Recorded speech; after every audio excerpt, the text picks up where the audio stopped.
کہ بعض مرتبہ ایسا ہوتا ہے، اللہ تعالیٰ پناہ میں رکھے، بعض مرتبہ ایسا ہوتا ہے کہ انسان نیک عمل کرتا رہتا ہے یہاں تک کہ اس کے اور جنت کے درمیان ایک ذراع کا فاصلہ رہ جاتا ہے، صرف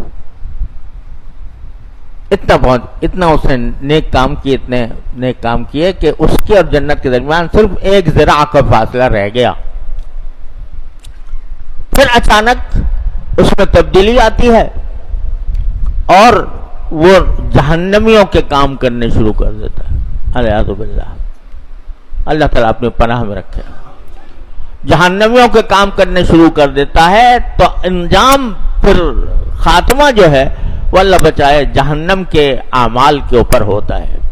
یا اللہ ہم سب کی حفاظت فرما، اپنے رحمت سے ہمیں اس انجام سے محفوظ فرما. لیکن ہوتا ہے، نبی کریم سرور عالم صلی اللہ علیہ وسلم نے ارشاد فرمایا.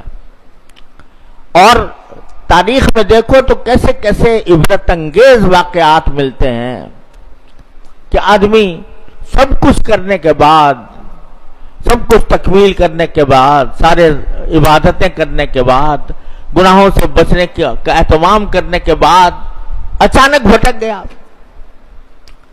میرے والد ماجد قدس اللہ تعالیٰ سرہ، اللہ تعالیٰ ان کے درجات بلند فرمائے، انہوں نے ایک چھوٹا سا ایک رسالہ ہے حضرت کا، درس عبرت کے نام سے. وہ اس میں ایک شیخ کا واقعہ لکھا ہے. وہ شیخ طریقت جس کے بے شمار مرید، وہ باقاعدہ اصلاح و ارشاد کی گدی پر بیٹھا ہوا، اور اللہ بچائے کسی وقت ابتلا آیا تو ایک عیسائی عورت کی خاطر سب کچھ چھوڑ کر اللہ بچائے مرتد ہو گیا، اور مرتد ہو کر سور چرانے کے اوپر لگ گیا اس عورت کی وجہ سے.